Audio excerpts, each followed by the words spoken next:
Mari kita kenali dan fahami sejarah semasa era Temenggong dan perkembangan Johor dan Singapura tahun 1784 hingga 1885.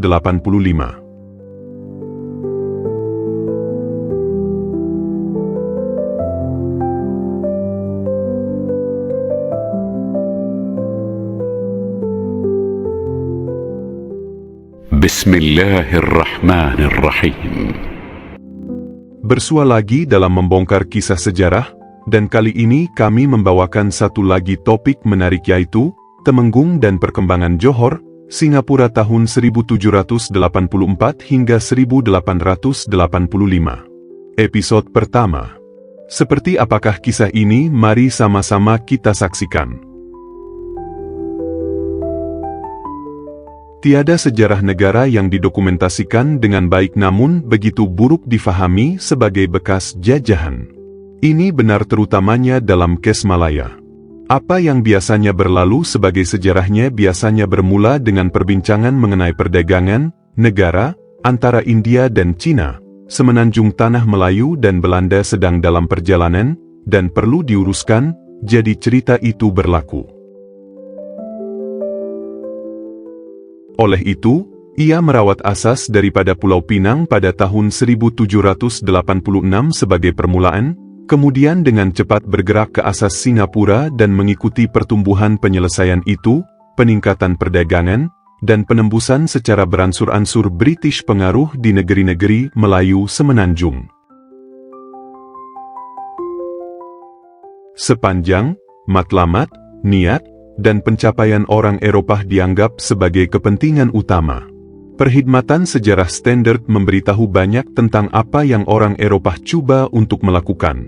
Walau bagaimanapun, kisah apa yang sebenarnya berlaku kepada kawasan yang dijajah sering diabaikan. Lebih penting, orang asli rakyat dan institusi diperlakukan dengan cara yang negatif. Banyak daripada sejarah yang telah ditulis sehingga kini tidak menunjukkan bahwa kesadaran yang diperlukan mengenai kesinambungan antara masa lalu Melayu dan keadaan mereka sekarang. Proses penjajahan sentiasa mempunyai kesan traumatik pada integriti budaya mana-mana masyarakat. Ini adalah dua kali ganda benar dalam kes itu daripada tradisi masyarakat. Di Malaysia, kekalahan fungsi menulis sejarah diambil alih oleh kumpulan penjajah. Akibatnya, masa lalu rantau ini telah diusahakan semula dari yang baru, pandangan dengan banyak penekanan yang diberikan kepada pembenaran untuk penjajah pengambil alihan. Walaupun kerja yang terpuji pemulihan purba teks dan monumen yang penjajah di kebanyakan Asia Tenggara. Negara-negara mengambil, bentuk umum sejarah mereka telah dijumpai kekurangan dalam pelbagai bidang. Kekurangan penjajah, ahli sejarah paling jelas dalam rawatan mereka terhadap proses penjajahan. Dan dalam persoalan hubungan antara penjajah kuasa dan kumpulan orang asli. Kajian ini adalah usaha untuk memperbaiki ketidakseimbangan. Ia pertama-tama, dengan berpegang teguh pada asas sejarah yang dinasti Melayu Temenggong Johor. Orang ramai, terutama keluarga, adalah agen kesinambungan dalam tradisi dunia Melayu, bukan tempat. Kedua, kerja ini membayar hampir perhatian kepada institusi politik dan ekonomi, karena ini corak yang dikondisikan secara budaya untuk mewujudkan ketertiban dan sistem cenderung dikaitkan dengan rakyat. Apabila perubahan berlaku di persekitaran sejarah, orang-orang bermula dengan cuba mengubah suai dan menyesuaikan institusi mereka yang sedia ada untuk terus hidup. Langkah ketiga yang diambil untuk mewujudkan pandangan Melayu telah berdasarkan kajian ini, sebanyak mungkin, pada orang asli bahan sejarah. Kerja-kerja tradisional, seperti Tufat Al-Nafis dan lain-lain kronik, serta data yang lebih baru-baru ini, terutamanya dokumen arsip Johor, membuat ia mungkin untuk memahami persepsi orang asli terhadap peristiwa. Walau bagaimanapun, sejak yang tersedia bahan-bahan Melayu sama sekali tidak menawarkan naratif yang lengkap, mereka mempunyai telah ditambah dengan pergantungan yang besar pada bahasa Inggris standard sumber bahasa. Ini termasuk rekod penempatan selat, rekod kilang penempatan selat, rekod pejabat kolonial, Ko. 273, serta akhbar, buku, artikel kontemporari, dan kerja-kerja standar yang lain. Yang penting ialah rekod arsip Johor yang membuat mungkin penerangan yang lebih muktamad gambiar ekonomi dan hubungan ekonomi antara Singapura dan Johor daripada yang telah dibentangkan sehingga kini. Kisah ini adalah pertama usaha untuk menggunakan secara meluas dan sistematik perkhidmatan dokumen dalam koleksi ini yang berkaitan dengan sistem Kangchu. Kajian ini bermula dengan peperiksaan bahasa Melayu, Bugis Entrepot Riau untuk menubuhkan status negara Melayu sistem pada akhir abad ke-18. Berikutan kejatuhan Riau pada tahun 1784, terdapat tempoh ketidakorganisasian umum dan peperangan di Nusantara yang berterusan selepas penubuhannya Singapura pada tahun 1819. Sejarah dinasti Temenggong Johor menyediakan benang tertentu kesinambungan melalui tempoh kekacauan ini. Wakil-wakil yang paling penting dari garis adalah ke-19 Temenggong Abad, Abdul Rahman, 1806 hingga 1825, Daeng Ibrahim, bertakhta 1841 hingga 1862, dan Abu Bakar, bertakhta 1862 hingga 1895. Kumpulan ini orang Melayu adalah yang paling dekat dengan agensi perubahan. Kesan daripada British dirasai pertama oleh orang-orang Temenggongs yang diduduki Singapura bersama mereka. Bukan sahaja ketua-ketua ini yang pertama untuk menunjukkan kesan pengaruh British, tetapi mereka sendiri juga mempunyai pengaruh yang besar terhadap cara kuasa Singapura dilaksanakan di negeri-negeri Melayu sekitarnya. Walau bagaimanapun, kesinambungan dinasti yang Temenggongs mewakili, dengan sendirinya, tidak mencukupi. Penting untuk tidak mengkaji sejarah sebuah negeri yang dipanggil Johor, atau wilayah yang dipanggil Johor, tetapi institusi politik dan ekonomi yang menyokong empayar Melayu, di bawah angin. Kedua-dua Singapura dan Johor berkongsi, dalam beberapa menghormati, warisan empayar maritim Melayu.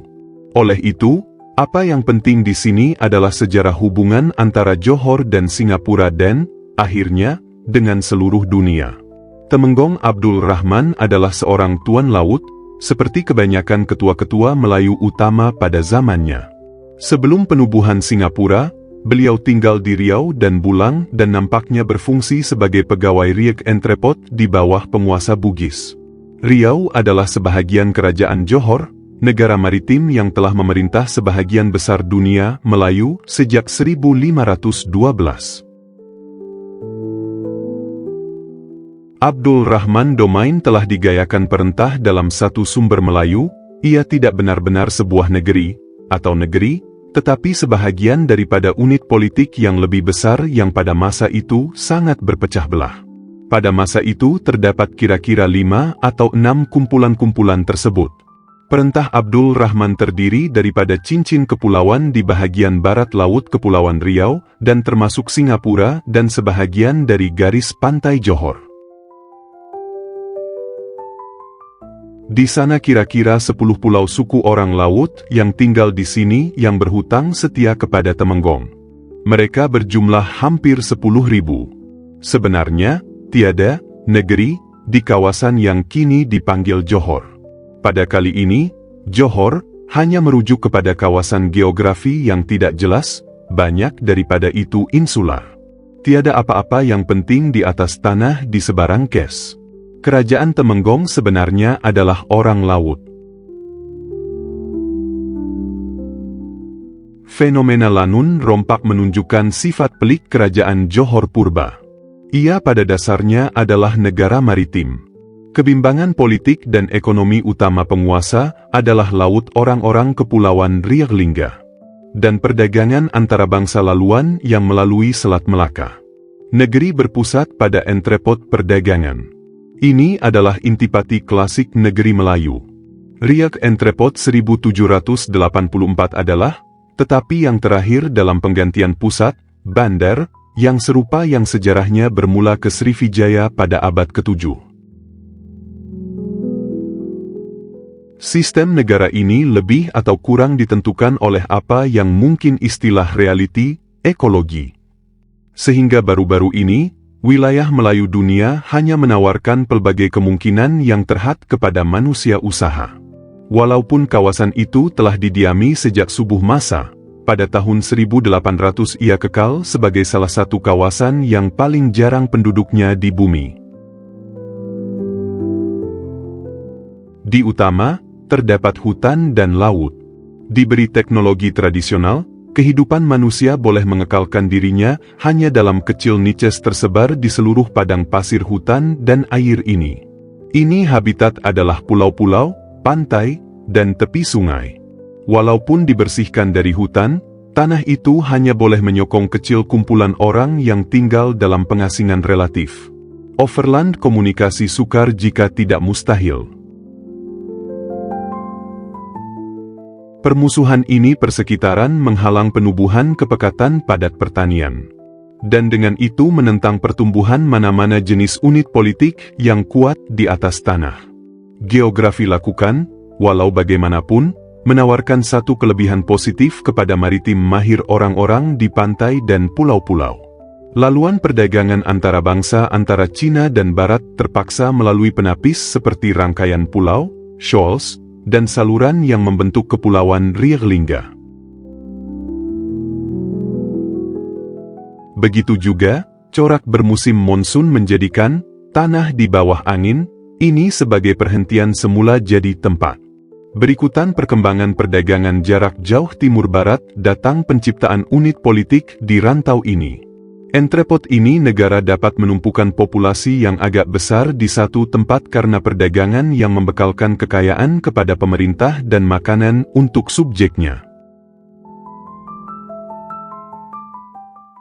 Ia juga membawa hubungan dengan yang lain, lebih maju budaya, yang membekalkan banyak corak budaya yang orang Melayu datang untuk mengatur kehidupan mereka. Pertama, negara adalah Indianized. Maka ia telah Islamicized tetapi ia kekal maritim.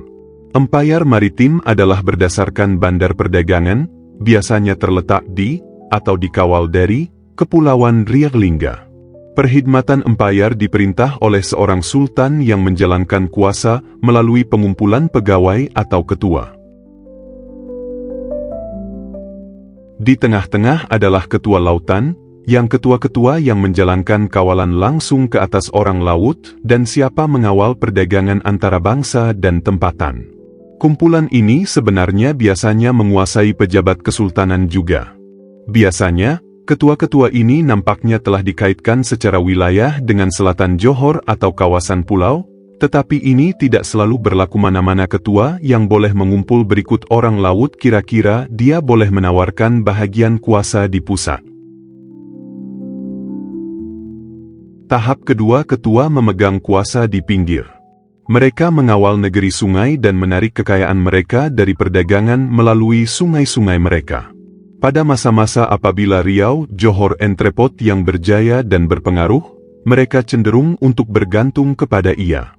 Apabila pusat itu lemah, mereka menjalankan banyak autonomi dan, dalam beberapa kes, berjaya mewujudkan relatif stabil dinasti dalam sistem sungai mereka, seperti yang berlaku di Perak dan Selangor. Garis pemisah antara dua peringkat tidak pernah tajam. Ketua-ketua boleh bangkit daripada kawasan pedalaman, karena ia, dan mencari kuasa di pusat. Sebagai alternatif, tuan laut dari Entrepot boleh jatuh kembali ke tanah dan mengusir atau menundukkan orang asli. Inilah yang berlaku di negeri-negeri pantai timur semenanjung pada abad ke-18.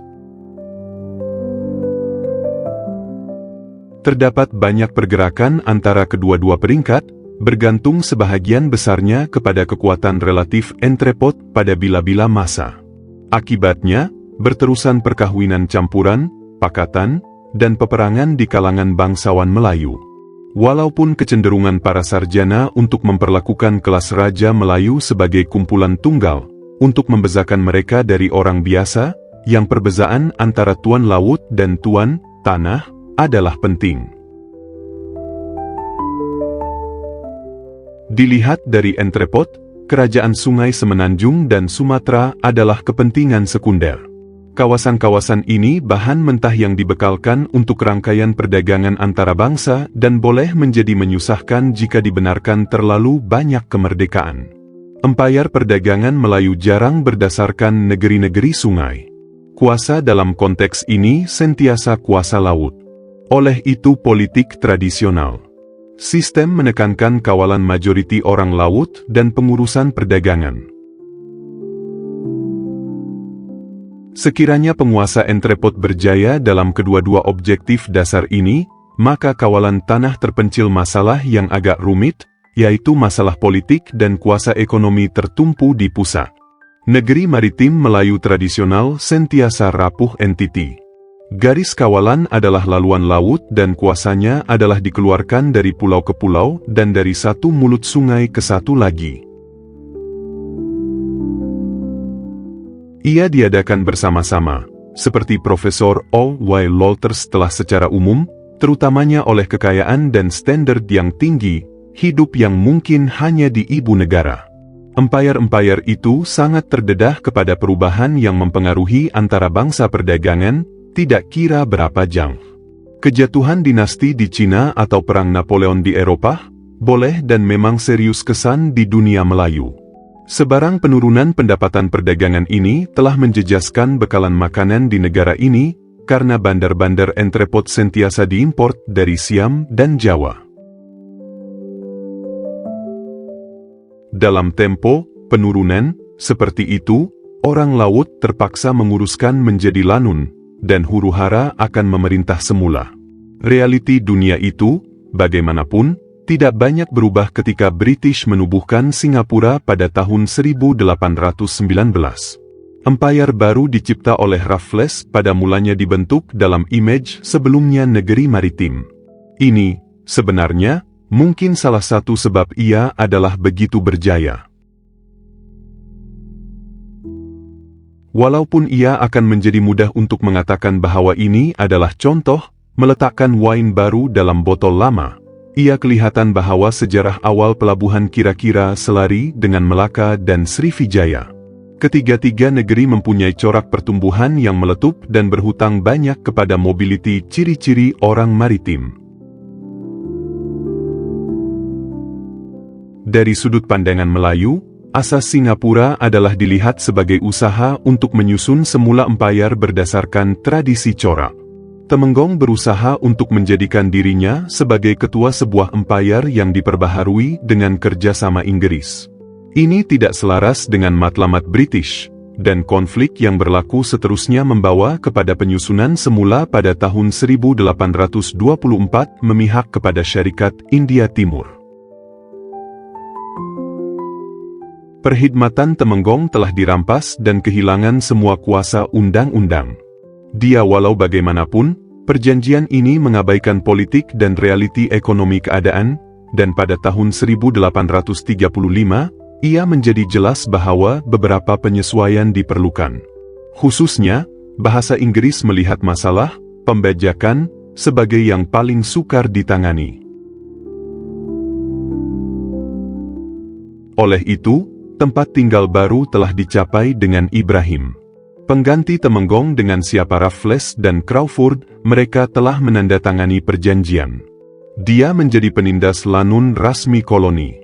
Walaupun Temenggong biasanya diperlakukan oleh ahli sejarah sebagai setelah berada di luar struktur kuasa Eropa Singapura, fakta menunjukkan sebaliknya. Dalam rundingan mereka, peperangan mereka dan dasar keseluruhan, Temenggong bertindak demi kepentingan kompleks entrepot. Secara umumnya, mereka secara amnya menetapkan sendiri keutamaan dalam perkara-perkara ini, tetapi faktor penting adalah bahwa mereka mempunyai kepentingan sendiri, dengan orang-orang pelabuhan, dan tidak dengan negeri-negeri semenanjung. Seperti British, Temenggong melihat dunia dari entrepot. Kedua-dua pihak lebih mengenali diri mereka dengan kepentingan pelabuhan. berbanding dengan orang-orang ketua-ketua Melayu yang lain yang kekal di pinggir. Ia adalah untuk keuntungan mereka untuk memperluaskan politik dan pengaruh ekonomi pelabuhan ke atas kawasan sekitarnya. Apa konflik antara British dan Temenggong harus dilihat sebagai urusan dalaman ibu kota. Dari awal, hubungan itu tidak sama.